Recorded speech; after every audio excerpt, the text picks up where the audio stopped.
Hello friends, welcome to another video of stock market. आज हम discuss करने वाले हैं मार्केट के बारे में। जी हाँ, मार्केट में हमने रिसेंटली बहुत ज्यादा स्पाइक देखा है। इसके पीछे दो रीजन है। पहला तो है WPI and CPI inflation rate. CPI inflation rate is very good.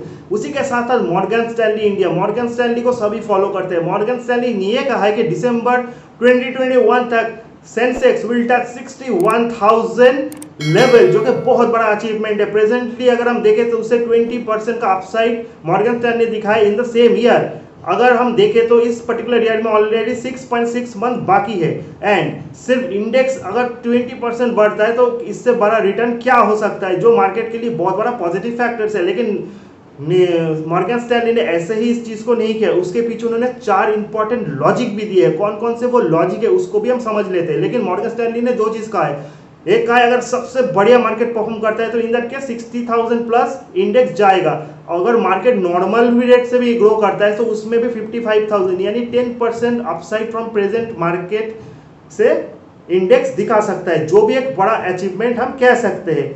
10% का बढ़ने का मतलब है कुछ कुछ स्टॉक 10% से ज्यादा बढ़ेंगे, कुछ कुछ स्टॉक 10% से ज्यादा घटेंगे। सो आपके लिए बहुत बड़ा गोल्डन अपॉर्चुनिटी है कि बेस्ट स्टॉक अपने लिए पिक करना, जहां से आपको 15, 20, 30% का रिटर्न मिले in the less than 6 month. सबसे पहला रीजन मॉर्गन स्टैनली ने दिया है वो है earnings. Earnings will go up next 2-3 quarters. अगर हम इस पर्टिकुलर क्वार्टर का रिजल्ट देखें उतने बुरे नहीं है। कुछ कंपनीज ने लॉसेस दिखाए, लेकिन पैंडेमिक के टाइम लॉकडाउन के करीब होते हुए भी कुछ कंपनीज का रिजल्ट शानदार है।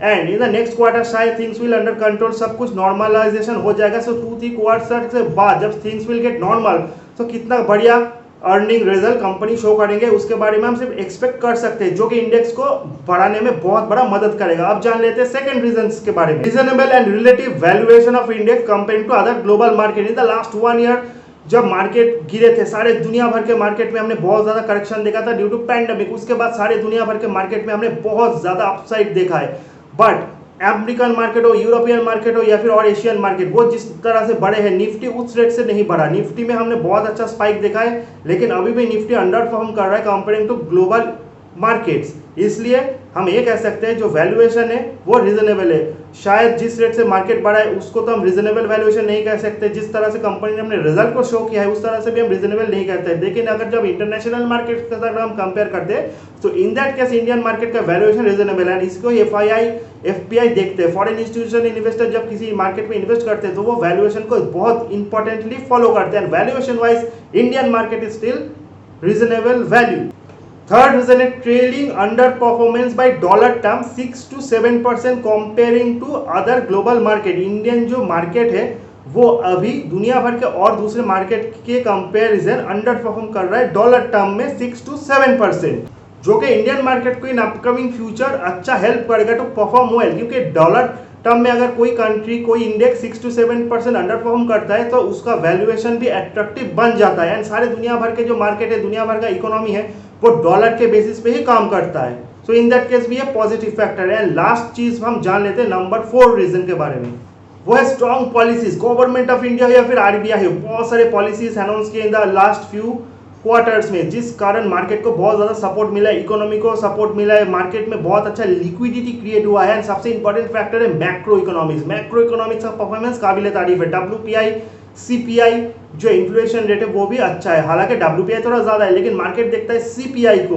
CPI inflation rate 4.29 is the very brilliant. And RBI ने जिस तरह से इस चीज को मेंटेन किया है वो भी बहुत ही अच्छा एंड काबिल तारीफ है, बहुत पॉजिटिव है for market. In upcoming future हम रेट कट भी एक्सपेक्ट कर सकते हैं। रेट घटता है तो कंपनीज का अर्निंग बढ़ता है, पैट बढ़ता है, रेवेन्यू बढ़ता है, एबिटा बढ़ता है एंड प्रॉफिटेबिलिटी तो बढ़ता ही बढ़ता है, जो कि इस पर्टिकुलर मार्केट के लिए बहुत बड़ा पॉजिटिव फैक्टर है ऐसा हम कहेंगे।